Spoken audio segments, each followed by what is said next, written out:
The coordinates are 51 degrees, 19 minutes south, 60 degrees, 58 minutes west. Pebble Island. On the night of the 14th of May, 1982, the Argentine Naval Air Station, designated Estación Aeronaval Calderón, held 11 aircraft dispersed along a grass strip on the island's northern shore. 6 Pucará ground attack aeroplanes of Grupo 3 de Ataque, 4 Turbo Mentor trainers armed for counterinsurgency, and a single short Skyvan transport.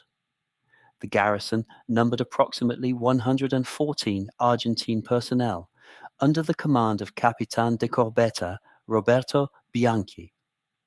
Their after-action report, filed the following week at Puerto Argentino and later archived at the Servicio Histórico Naval in Buenos Aires, opens with a single admission that would colour every subsequent Argentine assessment of British Special Forces operations in the South Atlantic. The report stated that the garrison believed during the first 7 minutes of contact that a battalion-strength landing was in progress. The actual attacking force consisted of 45 men from D Squadron, 22nd Special Air Service Regiment, inserted by 4 Sea King helicopters of 846 Naval Air Squadron from HMS Hermes. The troop, commanded by Major Cedric Delves, had been landed some 6 kilometres from the airstrip and approached on foot across peat and tussock grass in conditions the meteorological log at Mount Pleasant later recorded as -4 degrees Celsius, with wind gusting to 40 knots. The attack began at 7 minutes past 7 local time, with L-16 81mm mortar rounds and Milan anti-tank missiles directed against the parked aircraft. What Argentine officers found remarkable and documented with considerable precision was the tempo. Teniente de Navío Marega, who commanded the airfield defense section, wrote that the rate of accurate suppressive fire made it impossible to distinguish individual firing positions. His report contains the specific observation that tracer patterns suggested at least 8 separate machine gun emplacements, when in fact the SAS troop carried only 4 general-purpose machine guns, the L-7A2, variant firing 7.62 by 51mm ball ammunition. The Argentine estimate of attacking strength in the initial contact report submitted to Comando de la Fuerza Aérea Sur ran to between 200 and 300 men. The aircraft were destroyed systematically. Each Pucará was approached individually and disabled with explosive charges placed against the cockpit and engine cowlings. The Argentine engineering officer inspecting the wreckage on the morning of the 15th noted in his written assessment that the charges had been placed with what he described as knowledge of the airframe. Not random destruction. Targeted demolition against specific structural points. The report suggests the attacking force possessed technical documentation of the IA-58 Pucará that could only have come from detailed intelligence preparation, possibly through the French or Peruvian air forces who operated related types. Casualties on the Argentine side came to 1 conscript killed and several wounded. The SAS lost no men killed in action at Pebble Island, though 2 were slightly wounded by an Argentine command-detonated mine activated during the withdrawal. What disturbed the Argentine command most, reading the report today at the Archivo General del Ejército, was not the material loss. It was the assessment written in the final paragraph by Capitán Bianchi himself. He wrote that his garrison had fought competently, that his men had engaged the attackers with available weapons, and that despite this they had been unable to prevent, delay, or meaningfully disrupt the operation from the moment the first mortar round landed on the strip. The conclusion was blunt. The garrison had been engaged by troops operating at a standard of training for which Argentine conventional infantry doctrine had no adequate counter. Mount Kent rises to 458 meters above the surrounding moorland, some 19 kilometers west of Stanley, commanding the approaches to the Argentine main defensive line. By the last week of May 1982, the Argentine High Command had identified the feature as critical terrain. Comando de la Quinta Brigada dispatched elements of Compañía de Comandos 602 under the command of Mayor Aldo Rico to secure the eastern slopes and deny observation posts to British reconnaissance. Rico's men were among the most capable troops Argentina deployed to the islands. They had trained at the Escuela de Comandos at Campo de Mayo. Many had passed through courses with United States Army Special Forces at Fort Bragg, and a significant proportion held qualifications in mountain and Arctic warfare from exchanges with Chilean units in the Andes. Their after-action reports, compiled in the months following the Argentine surrender, and now held in partial, declassified form at the Ejército Argentino's historical section, describe contacts with British patrols between the 24th and the 31st of May that Argentine officers struggled to categorize within conventional infantry terms. The B Squadron SAS patrols operating on Mount Kent had been inserted by Sea King helicopter on the night of the 24th of May. Their task was reconnaissance of the Argentine positions and, critically, observation of helicopter and vehicle movement along the track running from Stanley to Mount Challenger. A four-man patrol, designated by radio call sign only in the British records, occupied a lying-up position on the northern shoulder of Estancia Mountain, 2 kilometers from Rico's nearest listening post. On the night of the 30th of May, an Argentine commando section commanded by Teniente Primero Ruben Marquez made contact with this patrol at a range of approximately 40 meters in driving sleet. Marquez's written account, submitted to his battalion commander on the 6th of July, 1982, contains a phrase that has since become quoted in Argentine military academies. He wrote that the British fought como sombras que se negaban a morir, like shadows that refused to die. The description was literal rather than poetic. Marquez reported that his section engaged the patrol with FAL rifle fire at close range, observed hits, advanced to clear the position, and found neither bodies nor blood trails. The patrol had broken contact across open ground in conditions of near zero visibility, withdrawing in a direction the Argentines had not covered. Marquez's report lists the specific equipment his section recovered from the abandoned lying-up position: 2 Bergen rucksacks, one containing a Klansman PRC 320 high-frequency radio set with frequency lists covering Argentine command nets, ration packs stripped of identifying markings, a partial map sheet of the Murrell Bridge area with hand-annotated artillery registration points, and a single spent 7.62 millimeter case that matched the L-42A1 sniping rifle issued to SAS patrols. The annotations on the map, Marquez noted, suggested the patrol had been directing Royal Artillery fire onto Argentine positions for a minimum of 4 days without detection. A second contact, on the night of the 31st, resulted in the death of Capitan José Hercilio Fernández and the wounding of 3 other Argentine commandos. The after-action report attributes the engagement to a British force estimated at 6 men, though subsequent research suggests the actual strength was 4. What Rico noted in his summary to Brigadier General Oscar Joffre was that his commandos, picked men operating in familiar patrol doctrine against a numerically smaller British force, had in every contact been the side that took casualties while failing to inflict them. The pattern, he wrote, required explanation.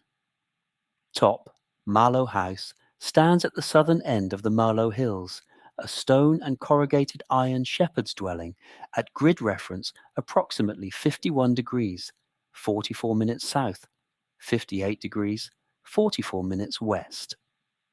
On the morning of the 31st of May, 1982, it sheltered a section of Argentine Commandos from the Compañía de Comandos 602, the second assault section under the command of Teniente Primero Ernesto Espinosa.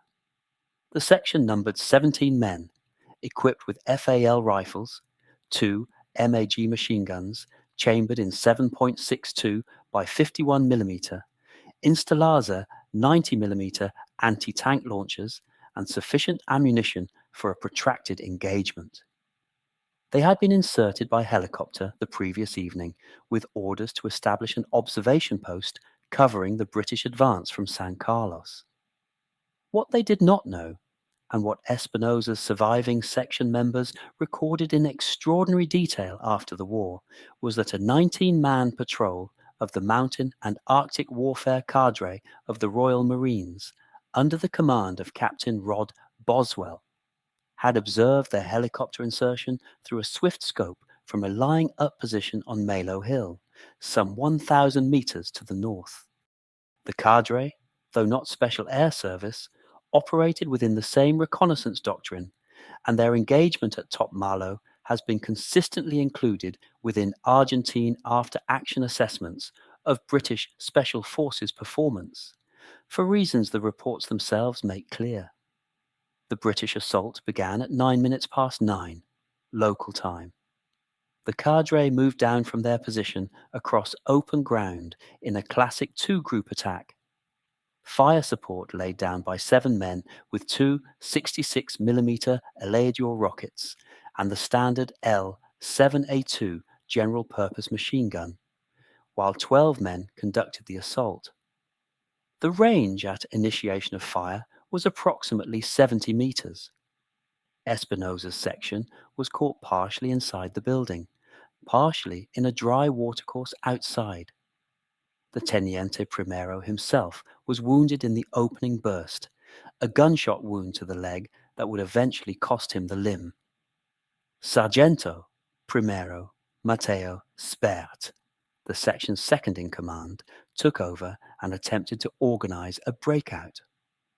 His written statement, given to Argentine military investigators on the 14th of August, 1982, describes what followed with the precision of a man trying to understand his own defeat.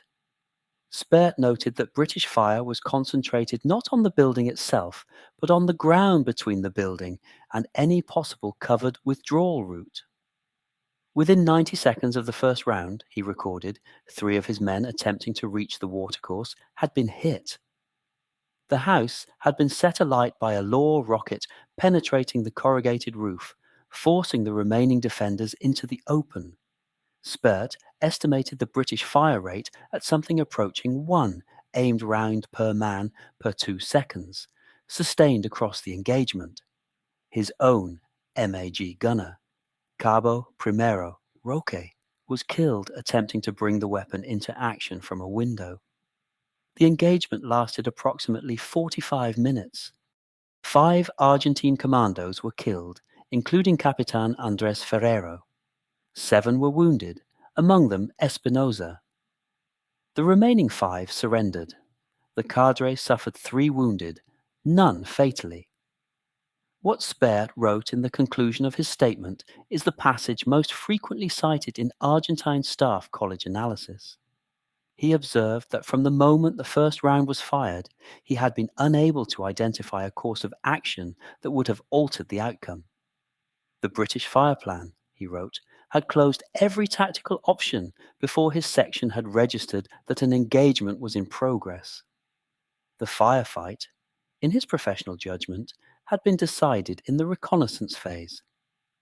The Buzo Táctico, the Argentine Navy's tactical diving unit, traced its origins to the late 1950s and drew its doctrine from a combination of Italian Decima Flottiglia mass traditions and United States Navy SEAL exchange programs.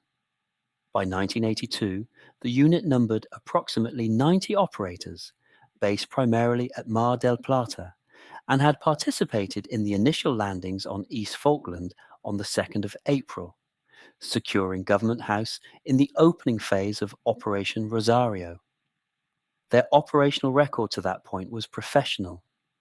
What their subsequent after-action reports reveal, compiled under the direction of Capitán de Fragata Alfredo Cufré, is a systematic attempt to account for British reconnaissance activity that their training had not prepared them to detect.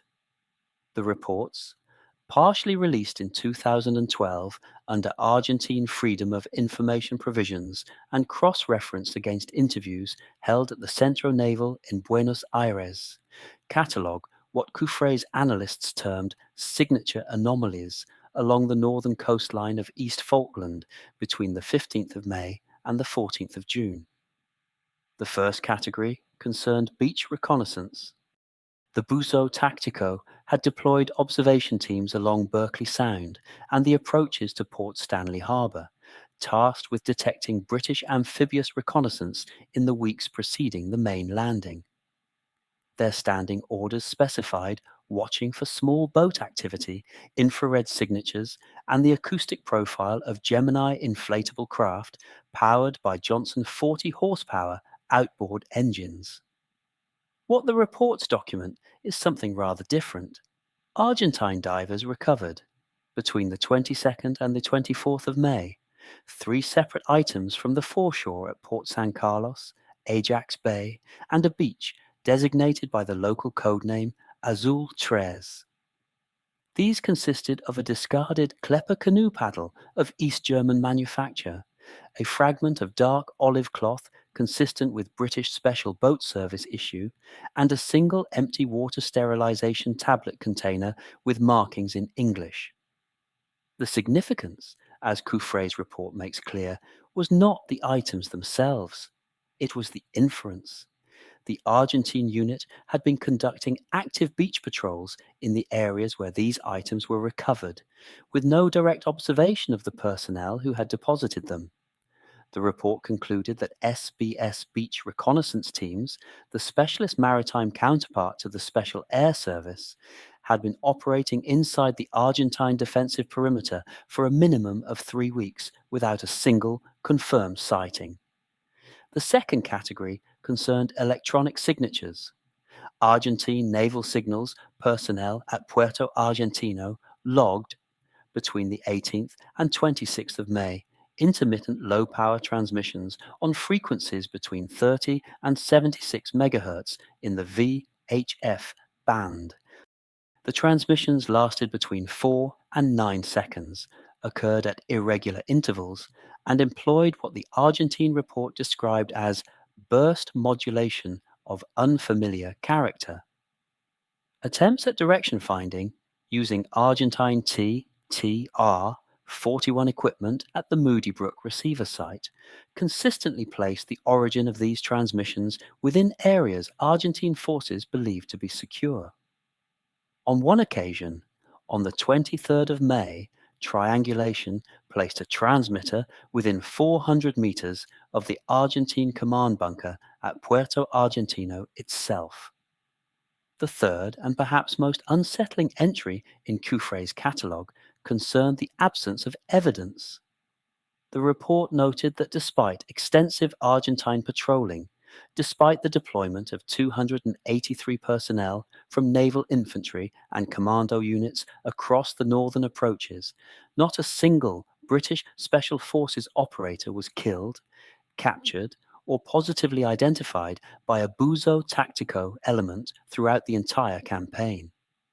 The report's closing sentence, attributed directly to Cufré, observed that the Argentine Navy had trained against a threat it had not recognized when that threat had been present for the duration of the conflict. The Argentine signals intelligence effort on the islands was concentrated at 3 principal sites. The primary listening station operated from the Moody Brook Barracks complex 2 kilometers west of Puerto Argentino. A secondary facility functioned from the Argentine Army position on Sapper Hill. The third, and technically most sophisticated, was the Grupo de Tareas Electrónicas deployed aboard the hospital ship Bahia Paraíso, which held station in Berkeley Sound and monitored emissions across the eastern approaches. Command of the signals effort rested with Capitán de Navío Pedro Luis Galassi, an officer with postgraduate training in communications intelligence at the Escuela Superior de Guerra, and a period of attachment to Italian naval intelligence in the late 1970s. Galassi's consolidated assessment, submitted to Comando en Jefe de la Armada on the 19th of July, 1982, and now held in redacted form at the Archivo General de la Armada, identifies the British Special Air Service communications pattern as the single most significant intelligence failure of the Argentine effort. The Argentine intercept operators were not amateurs. They held the Soviet R-359M Manpack receiver and Italian Selenia equipment capable of monitoring the HF bands between 3 and 30 MHz, as well as VHF and UHF across the military tactical ranges. They had successfully broken into Royal Marines tactical traffic on several occasions during the San Carlos landings, extracting unit locations and artillery registration data of sufficient quality to be passed to Skyhawk pilots of the Fuerza Aérea Argentina. Against regular British battalion and brigade communications, the Argentine signals effort achieved a respectable operational return. Against the Special Air Service nets, they achieved nothing. Galassi's report describes the specific technical problem in language that reads, even at 4 decades distance, as an admission of professional bewilderment. SAS patrols in the field employed the Klansman PRC 320HF radio, a set nominally within Argentine intercept capability. The transmissions were detected. They were recorded. Direction finding occasionally fixed approximate origins. What Argentine cryptanalysts could not do was extract meaning. The British had issued to their special forces patrols a one-time pad encryption procedure layered above the standard BATCO tactical code. BATCO alone, the Argentines believed they could eventually break given sufficient sample traffic. The one-time pad overlay rendered the extracted content mathematically irrecoverable. Galassi's analysts, working at Moody Brook with copies of Argentine intercepted material, documented approximately 470 individual SAS transmissions between the 15th of May and the 13th of June. Not one yielded content, not one phrase, not one location, not one indication of tactical intent. The Argentine response was to attempt pattern analysis from transmission characteristics alone. Duration of transmissions, frequency of contact with the parent station at Ascension Island, the timing of replies from the squadron headquarters aboard HMS Hermes. This work produced some operationally useful fragments. The Argentines correctly identified, for example, that a patrol was active on Mount Kent by the 28th of May, based purely on the geographic origin of a set of transmissions. But they could not determine what the patrol was reporting, what it had observed, or what it intended to do next. The language problem compounded the cryptographic one. Argentine intercept operators at Moody Brook included 3 officers with English language training to acceptable standard for monitoring plain speech traffic. SAS voice procedure, when it occurred, employed clipped code words and personal identifiers that bore no resemblance to standard NATO brevity codes.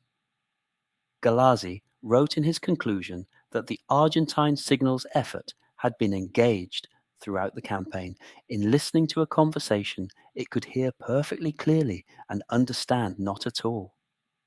The valley, known to Argentine maps as Fuego, running northeast from Mount Verne towards the Murrell River, presented the defenders with a tactical problem that recurred through the second half of May. The ground was open. rolling moorland with limited cover beyond isolated rock runs and the occasional peat cutting.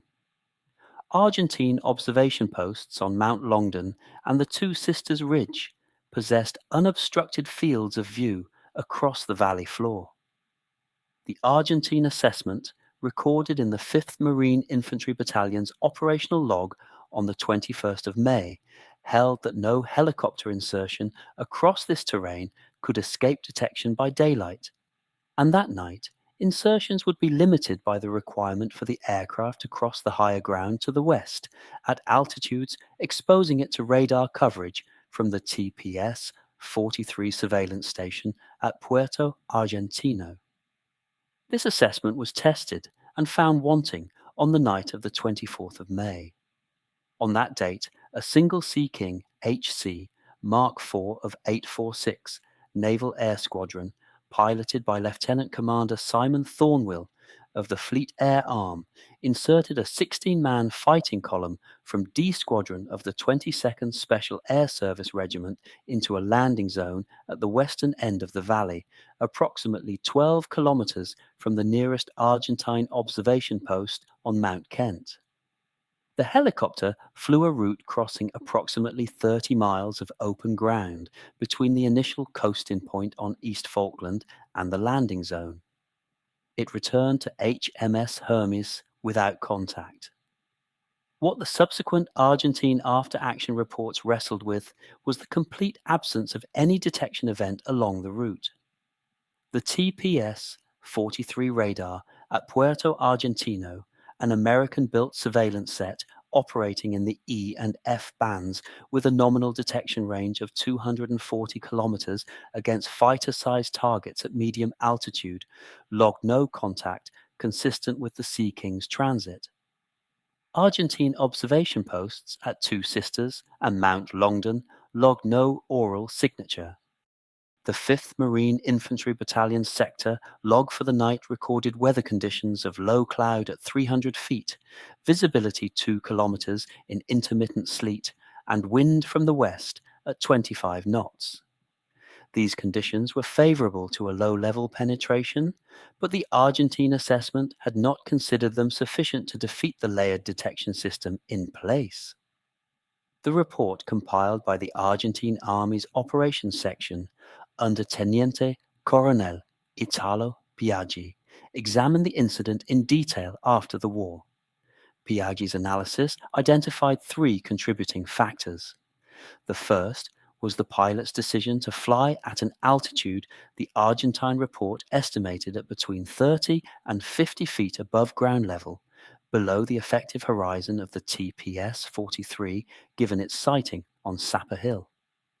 The second was the use of a route that deliberately hugged the reverse slopes of intervening terrain, a technique requiring exceptional navigational skill in the prevailing conditions and at night without the night vision systems that would become standard a decade later. The third, and the one that most troubled Argentine analysts, was the evident British possession of detailed terrain data sufficient to plan such a route in advance. The 16 SAS troopers inserted that night subsequently established the observation post on Mount Kent that would direct artillery fire onto Argentine positions for the following 3 weeks. Biaggi's conclusion, written in April 1983 for the Argentine Army Staff College, was that the Fuego Valley insertion demonstrated a British capability to conduct covert aerial movement across defended terrain that Argentine doctrine had not acknowledged as possible. The doctrine, he recommended, required complete revision. The question of prisoners is a delicate one in any examination of the 1982 campaign, and the Argentine after-action reports approach it with a professional restraint that deserves noting. Between the 1st of May and the 14th of June, Argentine forces captured a small number of British personnel from Special Forces or Special Forces adjacent units. The precise figure remains disputed in the historical literature. Argentine records held at the Ejército Argentino's historical section indicate 4 confirmed captures from SAS and SBS elements. British records, released piecemeal under the 30-year rule between 2012 and 2016, acknowledge 3. The discrepancy likely concerns a Royal Marine reconnaissance trooper whose unit attribution was recorded differently by the two sides. What is not in dispute is the character of the interrogations that followed, as recorded by Argentine military intelligence officers operating at Puerto Argentino and at the temporary holding facility established in the old Argentine Air Force barracks outside Stanley. The principal Argentine interrogator was Mayor Patricio Dowling, an Army intelligence officer of Anglo-Irish descent who spoke fluent English and had received training at Argentine military intelligence schools during the 1970s. Dowling's methods, documented in subsequent human rights investigations in Argentina, were sometimes coercive in the treatment of Falkland Islanders suspected of aiding British forces. His approach to captured British service personnel, however, appears to have been markedly different. His written reports, held in redacted form at the Argentine Ministry of Defence archives and cross-referenced against International Committee of the Red Cross documentation from July 1982, indicate that the SAS and SBS personnel captured were interrogated within the framework of the Third Geneva Convention, though not always comfortably so. What the reports record, and what Dowling himself noted in a summary submitted to Brigadier General Mario Menendez on the 8th of June, was the consistency of the British response. Each captured trooper provided without deviation the 4 items permitted under Article 17 of the Third Convention: surname, rank, service number, date of birth, nothing further, not under direct questioning, not under repeated sessions, not under the various non-physical pressures applied. Dowling's report is worth quoting in paraphrase. He observed that the captured personnel had evidently been trained in resistance to interrogation to a standard that rendered conventional intelligence extraction methods ineffective within the time available to Argentine forces. He noted that the men responded to questions about unit identity, operational task, and parent formation with repetition of the 4 Geneva items, delivered in an even tone and without visible emotional reaction. He recorded that attempts to establish rapport through discussion of non-operational subjects, such as family or sporting interests, produced only polite silence. The men would not be drawn, in his judgment, by any technique his section possessed. The final observation in Dowling's summary is the one most frequently cited in Argentine Special Forces training materials today. He wrote that the professional conduct of the captured British troopers had, in his personal assessment, served as the most effective single piece of propaganda for the standards of the regiments from which they came. No document recovered from their persons, no signals intercept, no battlefield forensic examination had provided Argentine intelligence with information about SAS and SBS capability as instructive as 40 minutes in a room with one of their corporals. Menendez's response to the summary, handwritten in the margin of the document, consisted of 3 words in Spanish. Translated, they read, "So I see." The captured personnel were subsequently repatriated through Montevideo in late June, under arrangements supervised by the Red Cross, and returned to the United Kingdom without further incident. The consolidated Argentine assessment of British Special Forces performance in the South Atlantic campaign was compiled between September 1982 and March 1983. Under the direction of a working group convened at Campo de Mayo, the Argentine Army's principal training and doctrine establishment on the northwestern outskirts of Buenos Aires. The group's chairman was Colonel Mohammed Ali Saineldin. an officer of considerable operational experience who would later become notorious for his role in the Carapintada mutinies of the late 1980s. His professional reputation, however, rested on genuine expertise in unconventional warfare, and the document his working group produced, designated Informe Reservado 483 and circulated within the Argentine Army's Special Operations Community from April 1983, remains the most thorough analysis of British Special Forces operations produced by any adversary force in the modern era. The report ran to approximately 420 pages in its original form, of which roughly 180 have been released in redacted form through Argentine legislative inquiry between 2006 and 2014. Its conclusions were uncomfortable reading for the institution that commissioned it. Seineldine's working group identified 4 principal findings. The first concerned training. The report concluded that the gap between Argentine and British Special Forces was not primarily one of equipment, individual intelligence, or physical capability.